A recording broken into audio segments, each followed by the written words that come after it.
Let's start remaining part of lesson number 12 of GACB Social Science, India, Mineral and Energy Resources. કાલે આપણે જોયું હતું તો type of mineral જે હતા જેમાં કાર્બન પ્રેઝન્ટ નહોતા એવા lead, mica, copper, coal etcetera. Coal સુધી જોયું હતું આપણે. Now mineral oil. It is found in the stratified rock strata containing limestone. Stratified मतलब stratified rock કોને કહેવાય? જે લેયર્સમાં હોય એવા રોકને, લેયરવાળા રોકને સ્ટ્રેટિફાઈડ રોક કહેવાય. Layered rock. Okay. It is found in stratified rock strata containing limestone. એટલે કે મિનરલ ઓઇલ શેમાંથી મળે? એક એવા પથ્થરમાંથી મળે કે જે પથ્થર શેના બનેલા હોય? Limestone, shale etcetera. In the ancient time mineral oil શેમાંથી બને? એન્શિયન્ટ ટાઈમમાં બહુ બધા એનિમલ્સ છે જમીનમાં દટાયા, રાઈટ? અને બહુ અંદર દટાયા જે એમને ઓક્સિજન બી ના મળ્યું and temperature of the earth crust and tremendous pressure this animal convert into mineral oil. Okay. ઝાડમાંથી કોલસો બને અને દરિયાની અંદર જે એનિમલ્સ છે બહુ મોટા મોટા એનિમલ્સ હોય, બ્લુ વેલ, બહુ મોટા એનોર્મસ સાઇઝ ઓફ એનિમલ, બહુ મોટા મોટા એનિમલ જ્યારે જમીનમાં દટાય અને એને પણ ઓક્સિજન ના મળવું જોઈએ તો એ પેટ્રોલિયમ બને. Okay. In ancient time, the animal like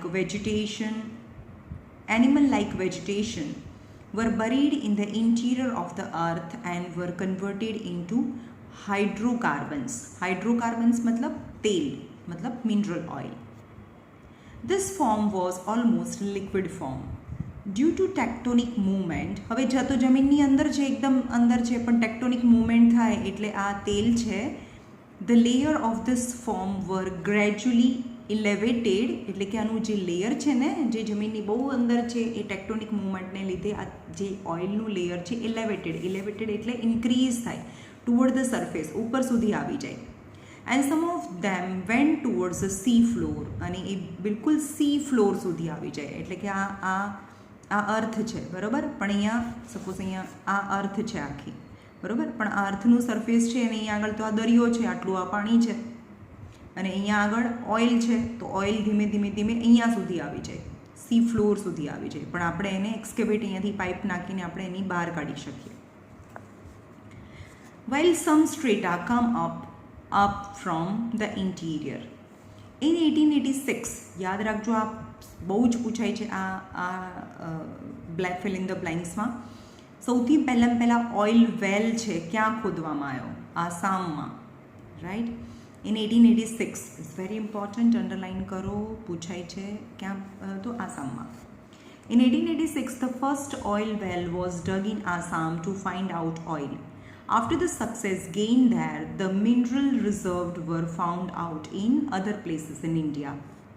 The oil field of India are divided into 5 zones.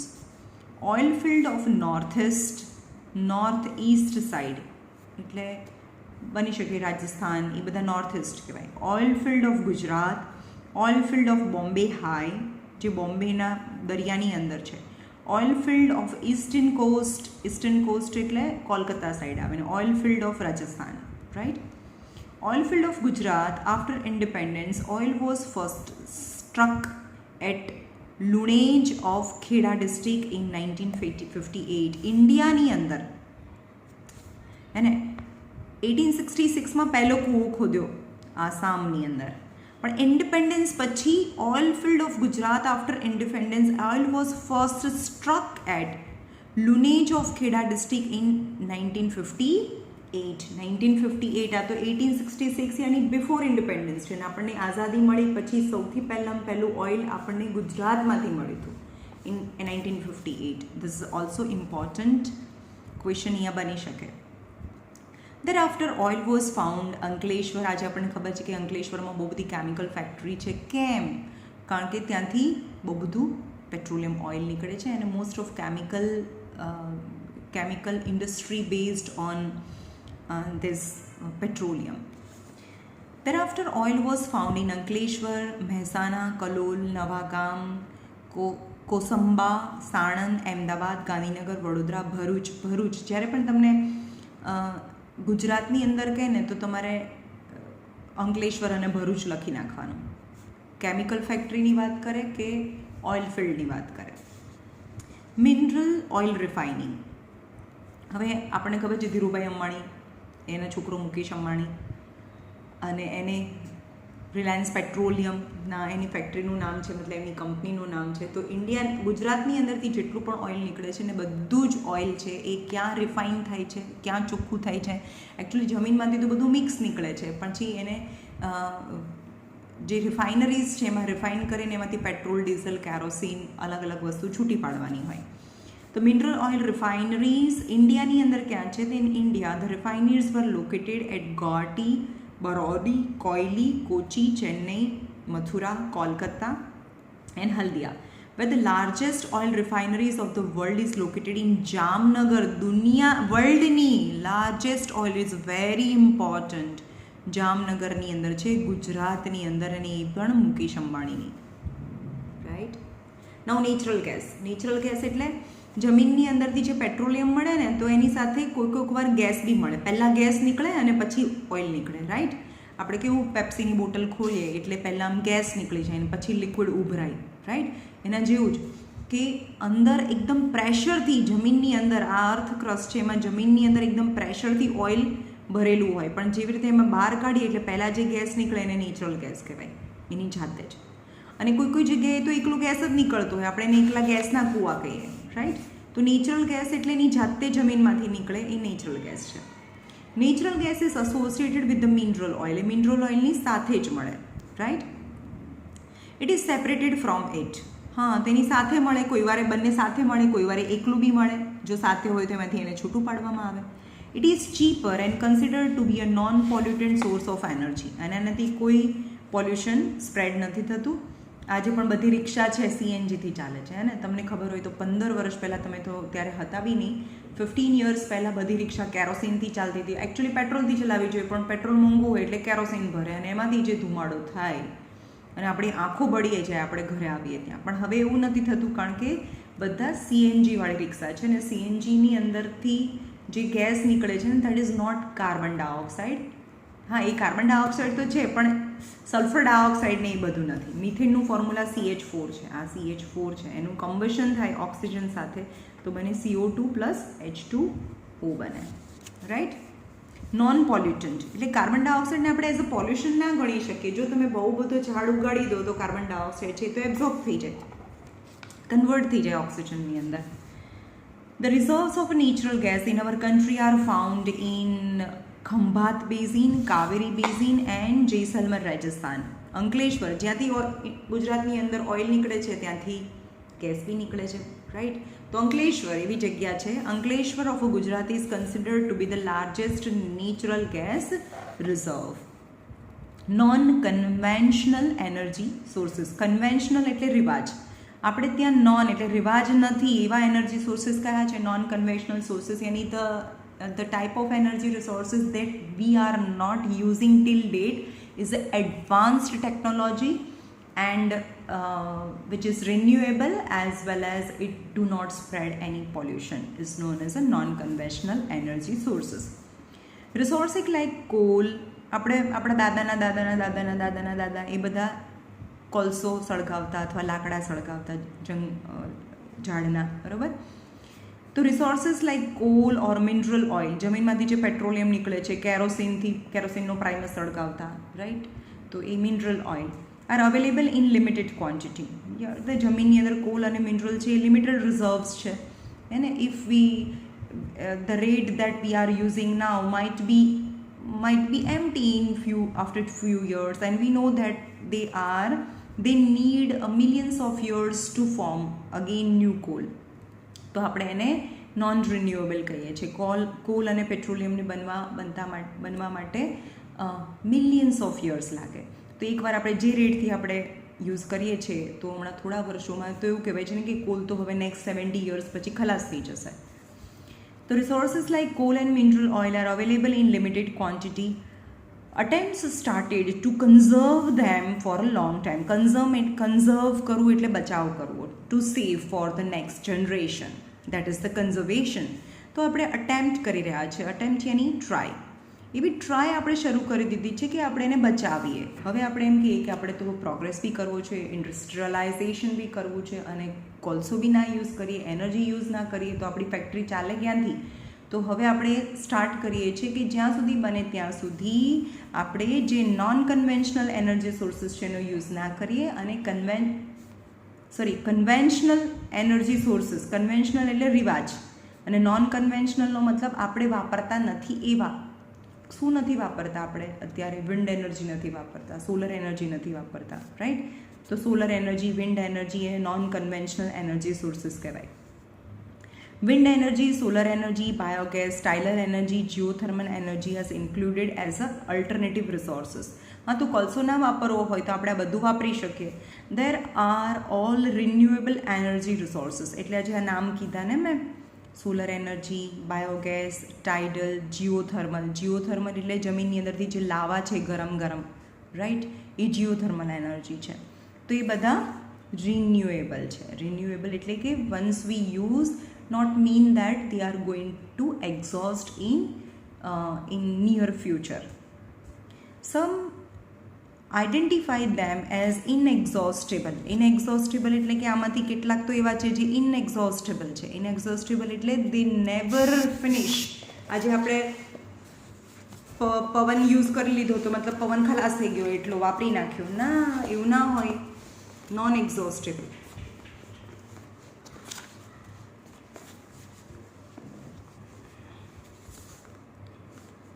Many countries in the world have taken up in this direction. હવે દુનિયાના, આપણે કાલે મુકેશ અંબાણીએ કેટલા 45,000 કરોડ છે એ નેક્સ્ટ 3 યર્સમાં એ સ્પેન્ડ કરવાના છે ગ્રીન એનર્જી પાછળ. Green energy મતલબ solar energy, wind energy, right? તો પૂરું દુનિયા છે એ ગ્રીન એનર્જી, ગ્રીન મતલબ જેમાંથી સ્મોક પ્રોડ્યુસ ના થાય, એવી એનર્જી પાછળ આજે કામ કરી રહ્યા છે. જેમ કે US, Russia, France, Canada, Australia, Netherland and Japan are advancing in this field effectively. આ બધી કન્ટ્રી જે એડવાન્સ છે એ આ ગ્રીન એનર્જી ફિલ્ડમાં આગળ વધે છે. In 1981, Commission of Additional Source of Energy was established in India. Gujarat Energy Development Agency is working in this direction. Now solar energy. Solar energy is a non-conventional energy. જે આપણા solar energy આપણે use નથી કરતા, જેનાથી આપણે રસોઈ નથી બનાવતા હજી પણ, આજે પણ, રાઈટ? તો એ નોન કન્વેન્શનલ એનર્જી સોર્સિસ છે. Sun is considered to be the main source of energy on the earth. It is visible during most of the days of the year. યાની ઇન્ડિયાનું એવું જોગ્રાફિકલ કન્ડિશન છે, ઇન્ડિયાની location એવી છે અર્થમાં કે ત્યાં સન છે એ મોસ્ટ ઓફ 12 મંથમાંથી તમને 11 મંથ તો તમને સન જોવા મળે છે. The biosphere on the earth throbs. Throbs મતલબ થ્રિલ્ડ કરે છે, થ્રોબ્સ મતલબ ધડકે છે, થ્રોબિંગ એટલે પમ્પિંગ, ધડકવું. એટલે કે આખી જે અર્થ છે એના પર થ્રોબ થાય છે. શું? લાઈફ. બાયોસ્ફિયર એટલે કે લાઈફ. તો લાઈફ ઓન ધ અર્થ ધબકે છે, એની હાર્ટબીટ થાય ને એને થ્રોબિંગ કહેવાય. તો the biosphere on the earth throb due to the solar energy. India has progressed well to solar energy technology. Solar cooker is used for cooking, solar heater for heating the water, and solar panel are used to generate electricity. Gujarat state get maximum solar energy in India. ઇન્ડિયાની ગુજરાતની અંદર સૌથી વધારે solar energy આપણે produce કરીએ છીએ. Gujarat Energy Development Agency has established a solar cold storage near Chhani in Vadodara with a capacity of 10 tons. 1 ton એટલે 1000 kg અને 10 tons એટલે 1000ની પાછળ પણ એકલા ઝીરો લગાડી દો એટલે 1 lakh kg ની કેપેસિટીવાળું એક ગોડાઉન છે જે કોલ્ડ સ્ટોરેજ છે અને એ વડોદરામાં છે, જે પૂરું સનથી ચાલે છે. Today solar panel are fixed to provide a street light in those villages without electricity, for irrigation to the farms and for television. એટલે જ્યાં ગામડામાં આજે પણ ઇલેક્ટ્રિસિટી, કેટલા બી ઇન્ડિયાના કેટલા બધા વિલેજીસ આજે પણ એવા છે કે જ્યાં ઇલેક્ટ્રિસિટી નથી. તો એવા ઇન્ટિરિયર ઓફ વિલેજીસની અંદર we can enlighten the street with the help of a solar energy, યાની જે સોલર પ્લેટથી ઇલેક્ટ્રિસિટી જનરેટ કરીને આપણે સ્ટ્રીટ લાઇટ ચલાવી શકીએ, ઇરિગેશન કરી શકીએ ફાર્મ પર, and also we can run television. A solar energy plant has been installed at Madhopur near Bhuj in Gujarat for desalination of a saline ocean water. Madhavpur આ મેં જોયેલું છે ભુજની અંદર. ભુજ એટલે ત્યાં દરિયા કિનારો છે, બરાબર, ભુજની અંદર દરિયા કિનારો છે. તો ત્યાં જમીનમાંથી પણ ખારું પાણી જ નીકળે, એટલે બધાને પાણી પહોંચાડવું હોય તો ખારું પાણી થોડી ને એનાથી નવાય થોડું, એ પાણી થોડું પીવાય. તો ત્યાં એક માધવપુર છે, એક જગ્યા ભુજની નજીક, જ્યાં એક પ્લાન્ટ ઇન્સ્ટોલ કર્યો છે. ઇટ્સ વેરી ઇમ્પોર્ટન્ટ, અંડરલાઇન કરજો. તો એ શું કરે છે, દરિયાના પાણીને એટલે કે સલાઇન વોટરને ડીસલાઇન કરે. ડીસલાઇન એટલે કે સલાઇન એટલે મીઠું, અને ડીસલાઇન એટલે કે એમાંથી મીઠાને કાઢી નાખે, of a saline water. Use of equipment working on a solar energy is on increase in the country today. આજે એ પણ બિઝનેસ ચાલે કે ભાઈ તમે સોલર એનર્જી રિલેટેડ કોઈ પણ ઇક્વિપમેન્ટ બનાવવાનું ચાલુ કરી દો તો તમારો બિઝનેસ ચાલે, કારણ કે એ તો ફ્યુચરનો એક ડિમાન્ડ હશે. વિન્ડ એનર્જી આપણને ખબર છે, વિન્ડ મિલ, અને દરિયા કિનારે જાઓ, કોઈ એવા હિલી એરિયાઝમાં જાઓ તો મોટી મોટી વિન્ડ મિલ લગાવેલી હોય. The sun provide heat energy on the surface of earth. હવે વિન્ડ કેવી રીતે થાય? જો આ સન છે અને આ સરફેસ છે, રાઈટ, અને સનની એનર્જી ગ્રાઉન્ડ ઉપર પડે એટલે ગ્રાઉન્ડ આ ગરમ થાય, આ ગરમ થાય એટલે ઉપરની હવા ગરમ થાય, ઉપરની હવા ગરમ થાય એટલે ગરમ હવા હલકી બને અને ઉપર જતું રહે, એટલે અહીંયા શું થયું, લો પ્રેશર ક્રિએટ થયું. લો પ્રેશર ક્રિએટ થયું તો કોઈ બીજી જગ્યાએ હાઈ પ્રેશર છે, અહીંયા તો હવા જ નથી, અહીંયા હવા છે, અહીંયા ઠંડી છે, એટલે આ હવા છે એ high pressure to low pressure side flow થાય. That is known as a wind. આપણે એમ કહીને પવન આવ્યો. એકચ્યુઅલી પવન કોના લીધે આવે છે? સનના લીધે આવે છે. સન છે તો જગ્યા ગરમ થાય તેની હવા ઉપરની ગરમ થાય, હવા ગરમ થાય અને ઇવોપરેટ થાય, તો અહીંયા જગ્યા ખાલી પડે. That is known as a low pressure. And at other places, if there is a high pressure, then air flow from high pressure to lower pressure and wind is created. Wind are formed due to the high and low pressure pockets formed in the atmosphere. In our country, wind energy is obtained through the windmills at the sea coast and in open space. India has become 5th country in the world to produce energy through wind. ગુજરાતની અંદર ગુજરાત, તામિલનાડુ, મધ્યપ્રદેશ, આંધ્રપ્રદેશ, ઓડિશા, કર્ણાટકા, મધ્યપ્રદેશ, મહારાષ્ટ્ર છે, Madhya Pradesh, Kerala state, India which produce wind energy. In ગુજરાતની અંદર લાગશે લાંબામાં છે, Okha, Lamba, Mandvi. Wind are operated it Lamba village near Jamnagar. કારણ કે જામનગરમાં દરિયો છે, દરિયાની બાજુમાં તમે જો બેઠા હો દરિયા કિનારે તો કે પવન ના આવતો હોય એવું તો બને જ નહીં. તો લાંબા village near Jamnagar and the sea cost near the Mandvi, એટલે કે લાંબા, માંડવી અને બીજું ઓખા બી છે, આમાં આપેલું નથી. In Kutch electricity is generated at a windmill found at Devbhumi, Dwarka, Jamnagar, Rajkot, Porbandar district. તમને બધા જ જે સિટીના નામ કીધા ને એ બધાની આજુબાજુમાં દરિયા કિનારો છે, રાઈટ. નાઉ બાયોગેસ તો આપણને ખબર છે કે ગાય ભેંસ છે એના પોદળા છે, મતલબ એનું કાવડંગ કેક, એને એક ડાયજેસ્ટરમાં નાખવાનું. ડાયજેસ્ટર મતલબ એક કૂવો બનાવો, એક ટેન્ક બનાવવાની, એની અંદર નાખી દેવાનું, આની અંદર થોડું પાણી મિક્સ કરી દેવાનું, બીજો બી કચરો બી તમે નાખી શકો જે ડિગ્રેડ થાય છે ને, ફાર્મનો જે કચરો હોય એ, અને એને બંધ કરી દેવાનું કે જેની અંદર હવા ના મળે, રાઈટ. તો એ હવા ના મળવી જોઈએ તો જ જે કાવડંગ કેક છે in the absence of oxygen A digest થાય મતલબ એનેરોબિક બેક્ટેરિયા એનું ડાયજેશન થઈને એક ગેસ નીકાળે જે છે મિથેન ગેસ. સેમ એઝ આપણે નેચરલ ગેસમાં હોય એવું, આપણા પાઇપલાઇનની અંદર ઘરે જે ગેસ આવે છે એ નેચરલ ગેસ છે, રિક્ષામાં ભરીએ એ નેચરલ ગેસ છે, એની અંદર મિથેન હોય. તો બાયોગેસમાંથી પણ જે ગેસ નીકળે એ મિથેન છે, right. Useless agricultural material, molasses. Molasses એટલે રિમેન્સ ઓફ શુગરકેન. શુગરકેનમાંથી રસ કાઢીને અને એમાંથી શુગર બનાવી દઈને એમાં તો છોતરા બધું નીકળે એ મોલાસીસ કહેવાય.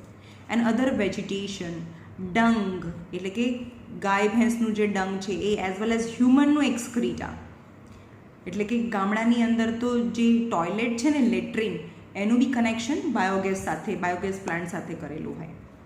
The human excreta are used to produce biogas. The methane gas is very important. Methane gas is released after this material get decomposed. It is an inflammable gas. કારણ કે મિથેન ગેસને સળગાવી શકીએ અને એઝ અ ફ્યુલ અને જેનાથી ધુમાડો બી ના થાય. પ્રિશિયસ ફર્ટિલાઇઝર, અને એમાંથી ગેસ નીકળી જાય અને જે વધે જે ટેન્કની અંદર વધે એ પ્રિશિયસ ફર્ટિલાઇઝર છે. Precious fertilizer without any virus is obtained after it is been used up. Thus the energy as well as fertilizer both can be obtained.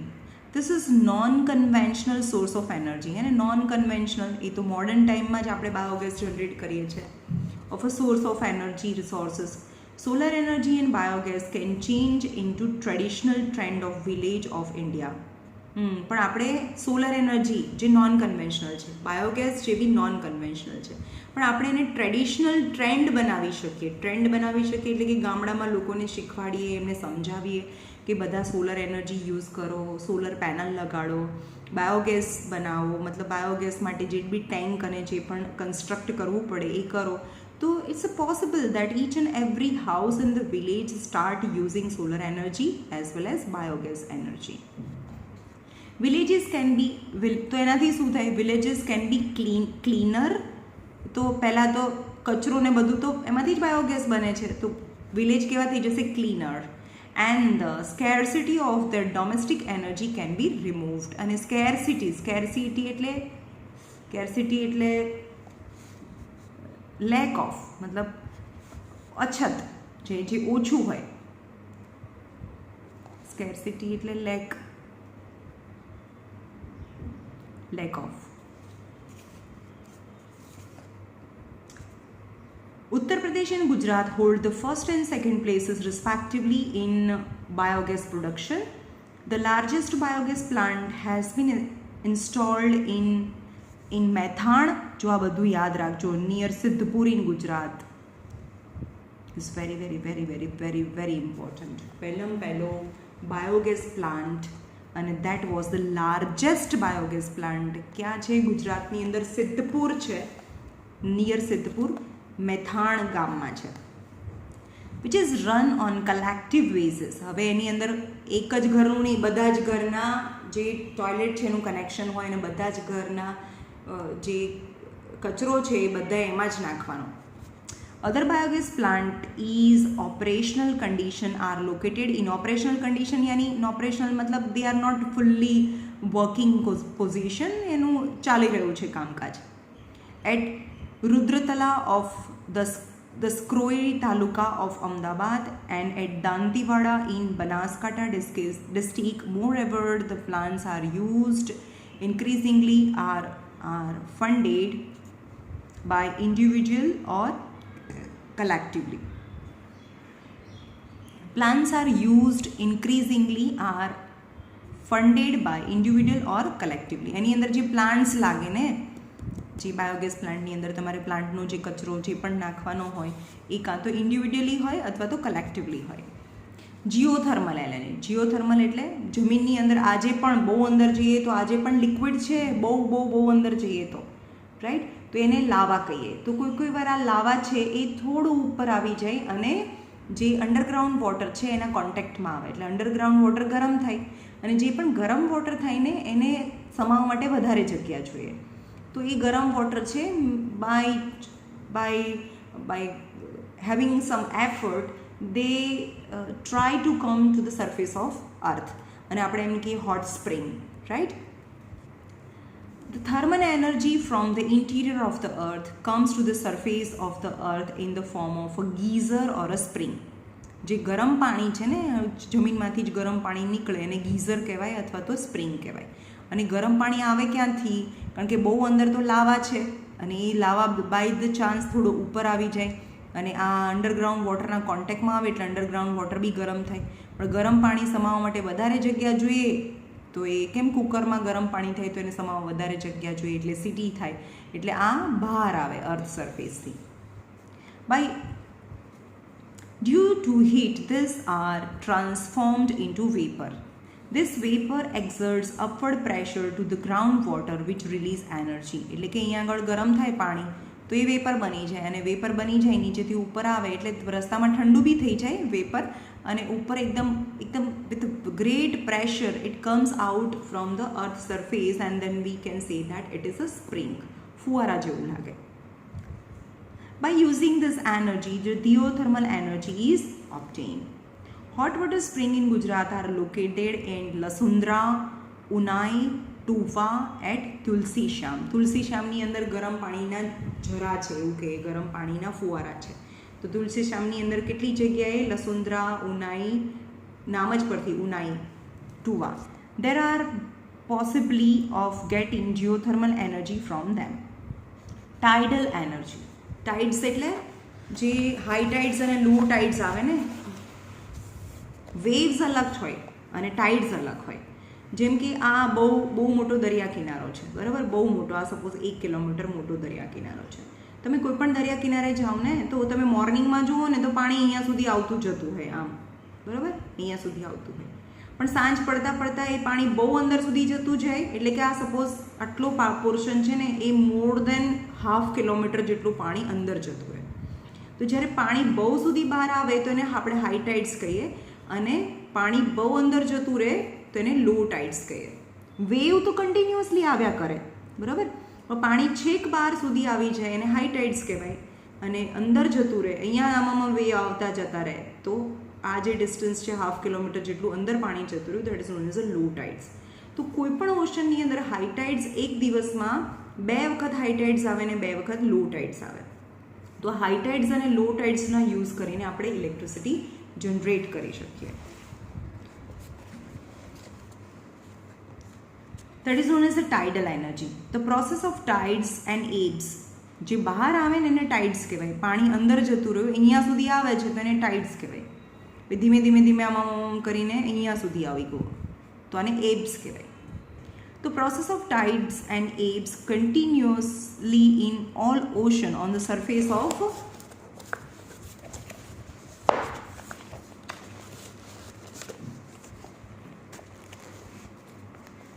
surface of earth due to gravitational force exerted by the sun and moon. સન અને મૂનના gravitation ફોર્સના લીધે ટાઇડ્સ આવે છે. The man utilized this power of water in generating electricity.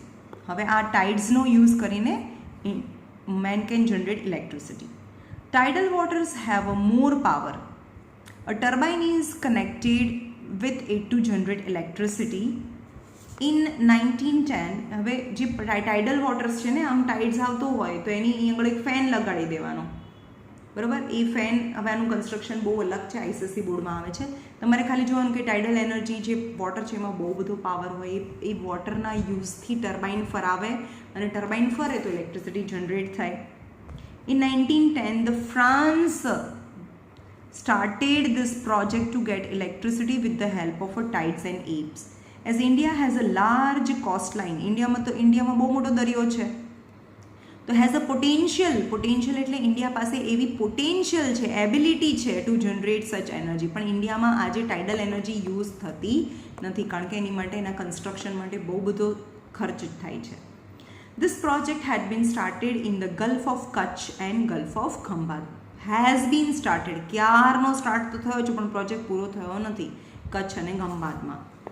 Now mineral preservation એટલે જમીનમાંથી જે mineral નીકળે છે એને પ્રિઝર્વ કરવા જોઈએ, એને બચાવીને રાખવા જોઈએ. Now minerals are necessary for the existence and development of a human being. હવે આપણું એક્ઝિસ્ટ કરવા, to live, just to keep our self alive is known as exist, and to develop. તો આપણે જીવવા માટે ને આપણી જાતને ડેવલપ કરવા માટે આપણને શું જોઈએ? મિનરલ્સ જોઈએ. Man himself has to think about certain points about this. Man has to think some aspects about the preservation of a mineral. What is preservation? Preservation નો મતલબ શું થયો? પ્રિઝર્વ કરવું એટલે બચાવીને રાખવું આપણી પછીની જનરેશન માટે. The efficient and well planned use of mineral is the preservation of a mineral. આપણે શું કરવાનું કે કોઈ પણ મિનરલ છે ને એમ નથી કહેતા કે આપણે હવે કોલસો ના વાપરીએ, ઇલેક્ટ્રિસિટી જનરેટ ના કરીએ, આપણા ઘરમાં ઇલેક્ટ્રિસિટી જ ના આવે, શાંતિથી બેસી જાઓ, એવું નથી. મતલબ પ્રિઝર્વેશનનો મતલબ કે જે પણ મિનરલ છે એનો એફિશિયન્ટ અને વેલ પ્લાન્ડ યુઝ કરવાનો, not random. Today, every nation wants to increase its export for its own development. બધાને એક્સપોર્ટ કરવો છે, કોઈને ઇમ્પોર્ટ કરવો જ નથી. બધાને એક્સપોર્ટ કરે તો પૈસા કમાઈને બધાને એક્સપોર્ટ કરવો છે four their own development. Minerals are used as unrestricted manner by exporting them to earn foreign exchange for their own development. This is why the preservation of the mineral has become necessary. તો mineral are used in અનરેસ્ટ્રિક્ટેડ. આજે દરેક માણસને development કરવું છે એટલે કપડાં ફટાફટ બનાવવા છે, કોઈ પણ મેડિસિન ફટાફટ બનાવવી છે અને બહારના કન્ટ્રીમાં વેચવી છે અને પૈસા કમાવા છે. તો આ બધા કરવા માટે એક ઇન્ડસ્ટ્રી જોઈએ અને ઇન્ડસ્ટ્રીને ચલાવવા માટે એનર્જી જોઈએ. તો એનર્જી ક્યાંથી આવે? મિનરલ્સમાંથી આવે. This is why the preservation of the mineral has become necessary. તો આપણે મિનરલ્સને પ્રિઝર્વ કરવા માટે શું કરવું જોઈએ? What are the remedies? Remedies મતલબ solution. What are the solution for mineral preservation? First is use of proper technology. એક proper technology use કરીએ. If a proper technology is used to obtain mineral, the wastage of mineral can be reduced. એક તો પહેલાં આપણે એક technology use કરીએ કે જેનાથી જે મિનરલ છે એનું વેસ્ટ ના થાય. સેકન્ડ, રિસાયકલ કરીએ. હવે આપણે એમ કહીએ કે એલ્યુમિનિયમ પણ એક મિનરલ છે, આપણે કીધું ને બોક્સાઇડમાંથી મળે, આગળ કાલે જ આપણે જોઈ લીધું. તો હવે જમીનમાંથી દરેક વખતે કંઈ એલ્યુમિનિયમ બોક્સાઇડને ખોદીને કાઢવાની જરૂર નથી. હવે પેપ્સીના ડબ્બા છે, ટીન છે, હવે પેપ્સી પી લીધી અને ફેંકી દીધું તો એલ્યુમિનિયમ ના હોય તો એને રિસાયકલ કરીને ફરીથી એવા ડબ્બા બનાવી શકાય. તો રિસાયકલ કરીએ. તો સ્ક્રેપ એટલે અનવોન્ટેડ મિનરલ. ડબ્બો જે આપણે કીધું ને સ્ક્રેપ, જેને ભંગાર કહીએ, એ અહીંયાની unwanted material of the mineral like iron, copper, aluminium and tin should be taken for reuse. Alternative use of mineral. Alternative use of એટલે કે મિનરલ તો હવે જમીનમાંથી મળતું નથી અથવા જમીનમાં તો ઓછું છે, તો એના બદલે આપણે શું વાપરી શકીએ? એનો બીજો એનો અલ્ટરનેટિવ બીજી ચોઇસ શું હોઈ શકે? Alternative options should be found out for those minerals which are found in less quantity. જમીનની અંદરથી ઓછી ક્વોન્ટિટી છે તો એના બદલે આપણે એનો બીજો કોઈ સબસ્ટિટ્યૂટ, બીજું કોઈ ઓલ્ટરનેટિવ, બીજી એના જગ્યાએ બીજું શું એવું આપણે વાપરી શકીએ? જેમ કે solar energy instead of electricity, aluminium instead of copper ઓછું છે એટલે કોપરની જગ્યાએ આપણે એલ્યુમિનિયમના ડબ્બા વાપરવાના. ઇલેક્ટ્રિસિટીને બદલે સોલર એનર્જી યુઝ કરવાની, એટલે કે સોલર એનર્જીથી ઇલેક્ટ્રિસિટી જે જનરેટ થાય એ વાળી ઇલેક્ટ્રિસિટીને જનરેટ કરવાની. CNG in place of petrol.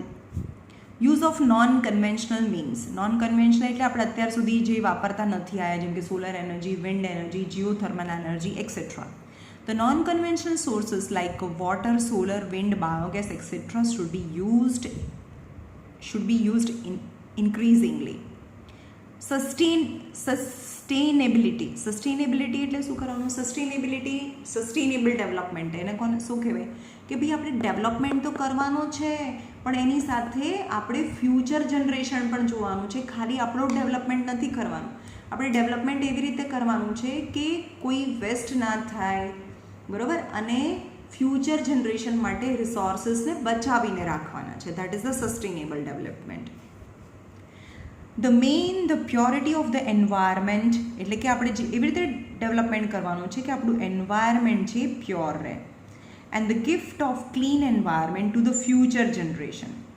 Attempt should be made for a pollution free environment. આપણે એવું અટેમ્પ્ટ કરવું જોઈએ કે આપણું એન્વાયરમેન્ટ એકદમ પોલ્યુશન ફ્રી રહે. After the reserves of the mineral is calculated, આપણે મિનરલ જમીનની અંદર કેટલા મિનરલ્સ છે હવે બાકી એ કેલ્ક્યુલેટ કર્યા પછી it can be used for the long period by the planning it properly. એટલે આપણે પહેલાં ગણવાનું કે જમીનની અંદર મિનરલ કેટલા છે, પછી એને કેલ્ક્યુલેટ કર્યા પછી લોંગ ટર્મ માટેનું પ્લાનિંગ કરવાનું, એ માટે કેટલા મિનરલ આપણે યુઝ કરવા પડે એનું લોંગ ટર્મ માટેનું પ્લાનિંગ કરવાનું. So it is necessary to preserve and enhance mineral, એટલે કે આપણે જો મિનરલને પ્રિઝર્વ કરીશું, એને બચાવીશું, if we save the mineral then we enhance યાની we can increase the mineral. આપણે એવું કહેવાય જેમ કે 1 રૂપિયો બચાયો એનો મતલબ 1 રૂપિયો કમાયો, એના જેવી રીતે આપણે એને એન્હાન્સ કરી શકીએ, એટલે ઇન્ક્રીઝ કરી શકીએ. રાઈટ. ચલો, here is the end of this 12 number lesson. ચાલો, કાલની જેમ જ સેમ બંધ કરી દેજો.